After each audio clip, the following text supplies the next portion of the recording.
Okay, all the lights were on, and I was standing where Melita is now, facing the other direction. These two lamps were on, that one, and that one. They were all on, but the camera was out here in the hallway. So I set the distance between 6 and 30 feet. I set the frames per second to 8. The slowest it can go. And I set the aperture to f5.6.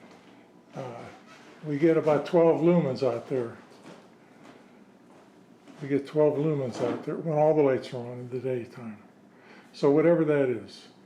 The last time I tried this, I used 5.6, and I did 2 hours with R09, 6 into 500. And it didn't work. It was too thin and light. I tried to use chrome and it just turned the film brown, so I threw it away. I kept the clip though. But it was almost good. I made 2 weird prints with color. So I'm going to use D96 this time for 24 minutes at 68 degrees.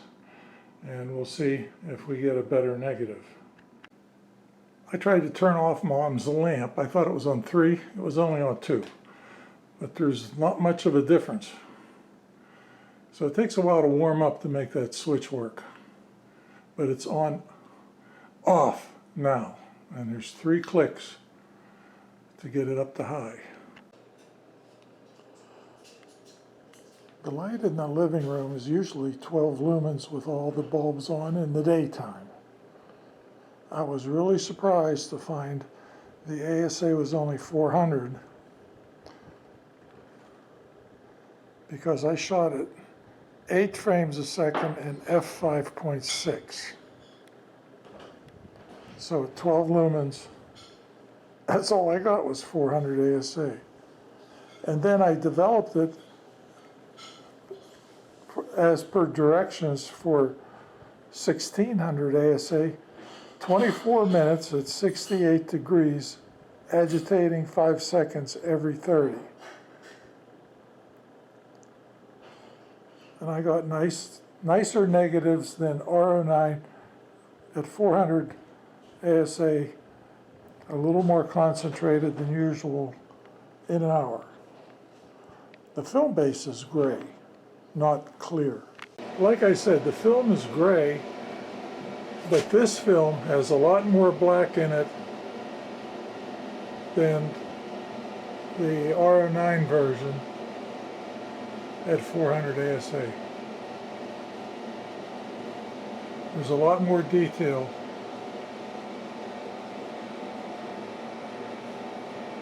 That black blob at the top is the chandelier.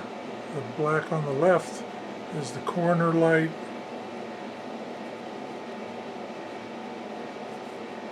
The walls are light yellow, so they're dark gray. And I'm next to that white square at the bottom. You can't really make it out.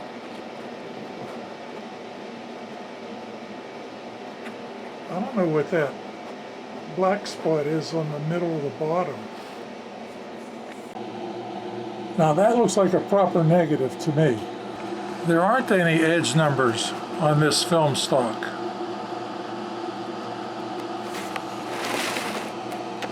It would be best to avoid filming, including the lamp in the picture. To have this reading left to right correctly, it has to be through the shiny side. So now the lamp is on the left.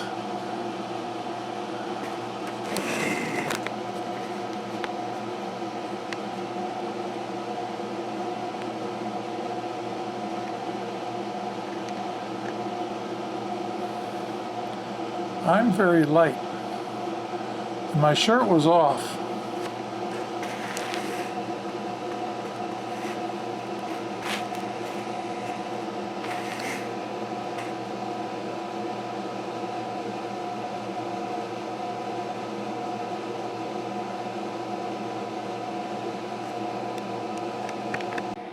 The The black spot on the floor is actually the light bleeding from one frame to the next.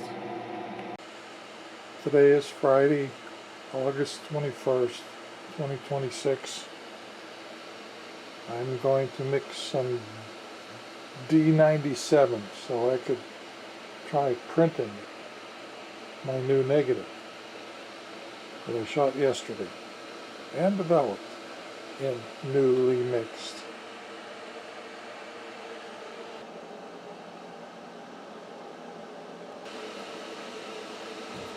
I had looked up the recipe for it, and on this index card, one side is D96 and the other is D97.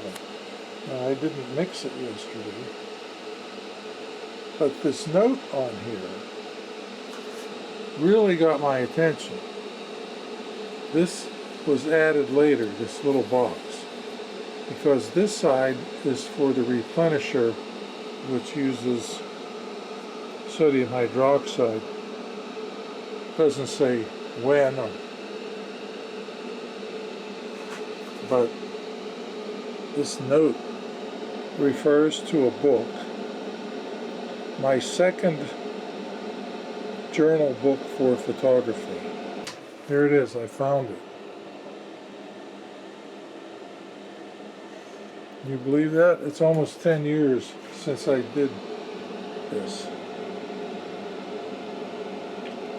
Now, I had been using 7222 and using D96 to make it negative. You only needed 6.5 minutes for 200 ASA. That's box speed. At 250 ASA, you needed 7 minutes. But 1600 ASA, you needed 25 minutes. So that's what I used on the 400 BW. D96 at 25 minutes. Actually, it was 24 minutes. Why did I do 24 minutes? I don't know. But that's what I did. I didn't get 1600. I got box speed of 400. So back to mixing. The water's boiling. Turn it off or down. I'm going to put it in here. And when the temperature gets to 125, I could add the Calgon. The Calgon sticks to the bottom of the glass, and you've got to be stirring constantly when you put it in. And it has to be hot. If it's cold, it'll just stick to the bottom and make everything real bumpy until it dissolves, because that's smooth, even squeaky smooth. This is a new procedure for warming up the water to use as developer.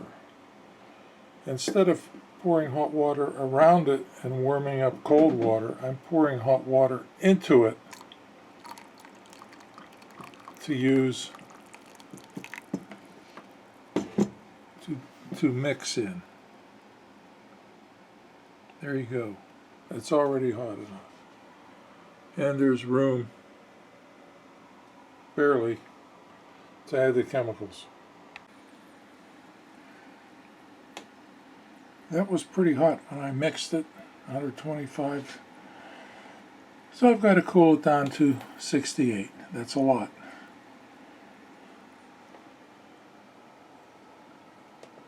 Two-thirds of it are in the bottle, labeled. The negative is on the table. I can see the edge. It looks like a good negative. If I print this at 5 volts, that's the middle of the range. I guess that's a good place to start. It's kind of light, so maybe 4 volts.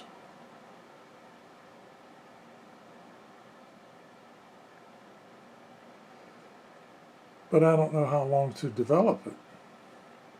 So I'll have to just print at 5 volts, you know, like 10 inches or so, and then do a dip test every 6 minutes to see how long to develop it. So I'm going to try 4.5 volts on 3383, the 400 BW negative at 400 ASA, developed in D96, 24 minutes. I don't know why 24, it's supposed to be 25.